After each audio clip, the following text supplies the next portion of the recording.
RTS Info, Philippe Nanzer. C'est aujourd'hui que le Conseil fédéral doit annoncer dans la journée de nouvelles mesures sanitaires plus contraignantes pour tenter d'endiguer l'épidémie de coronavirus, avec des restaurants et des magasins qui fermeront à 19h et le dimanche, pour ne citer que cette disposition.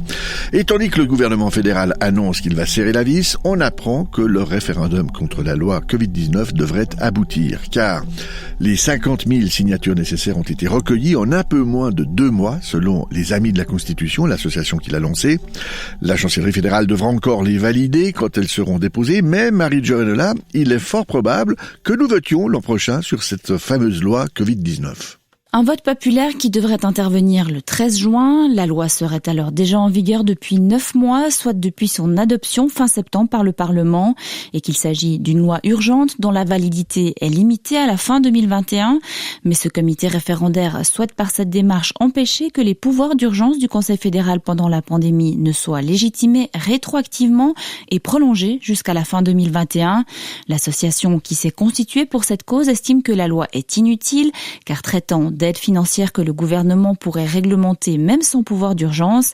Elle craint aussi des vaccinations forcées et dénonce un danger pour la démocratie face à des décisions prises, selon elle, par un nombre de personnes toujours plus restreint. Le délai pour la récolte de signatures court encore jusqu'à la mi-janvier et l'association annonce que des centaines de paraphes continuent d'affluer chaque jour.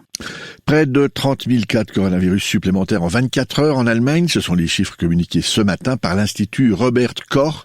L'Institut qui fait aussi état de près de 600 décès supplémentaires, ce qui porte le bilan à près de 21 000 morts depuis le début de l'épidémie dans ce pays.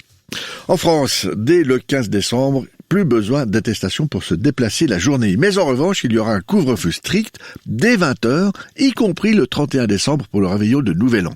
Quant aux lieux de culture, ils resteront finalement fermés. Le Premier ministre Jean Castex l'a annoncé hier, le gouvernement français s'était en effet donné le 15 décembre comme date d'assouplissement potentiel du confinement, mais avec environ 11 000 nouveaux cas de contamination par jour, les chiffres sont moins bons qu'espérés et l'assouplissement est donc en demi-teinte. Pour les milieux de la culture, Ariane Hasler, c'est un nouveau coup dur. Ils espéraient pouvoir enfin rouvrir ce mardi 15 décembre, mais les cinémas, les théâtres, les salles de concert et les musées devront attendre encore à de minima 3 semaines. Le 7 janvier seulement, leur situation sera revue et éventuellement corrigée en fonction des chiffres de la pandémie. C'est ce qu'a annoncé Jean Castex, précisant que cette décision n'avait pas été prise de gaieté de cœur. Les milieux de la culture, eux, fustigent les incohérences du gouvernement, car s'ils doivent rester fermés, les commerces non essentiels, eux, ont pu rouvrir et le Black Friday était maintenu, donnant lieu à des scènes de magasins pris d'assaut. Des acteurs de la culture qui relèvent également que les lieux de culte aussi ont pu rouvrir et de poser cette question: quelles sont donc les priorités du gouvernement ? Ariane Hasler, RTS Info, Paris.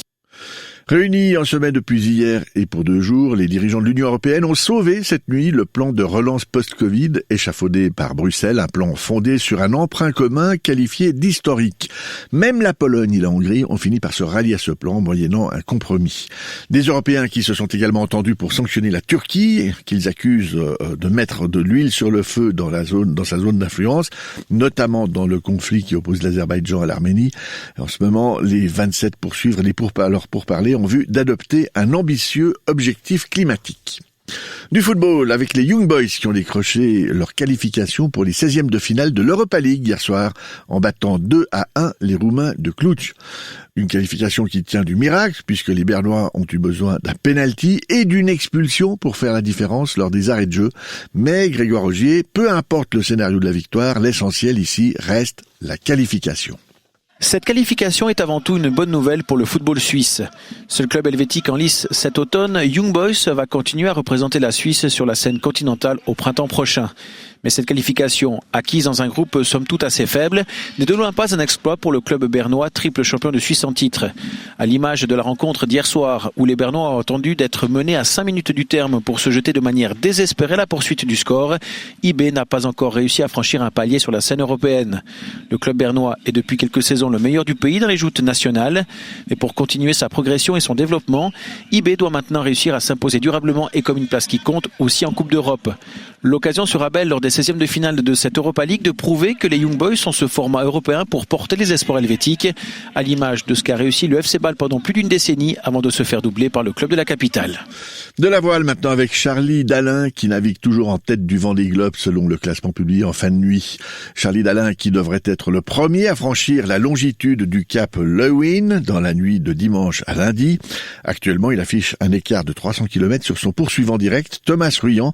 Et derrière ce duo de tête, on trouve Yannick Bestaven qui conserve sa 3e place.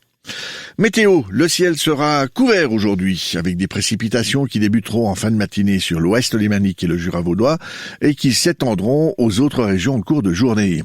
Au début des précipitations, la neige descendra jusqu'en plaine, puis la limite pluie-neige va remonter jusqu'à 1000 voire 1200 mètres, sauf dans la vallée du Rhône, en amont de Martigny où il continuera de neiger en plaine.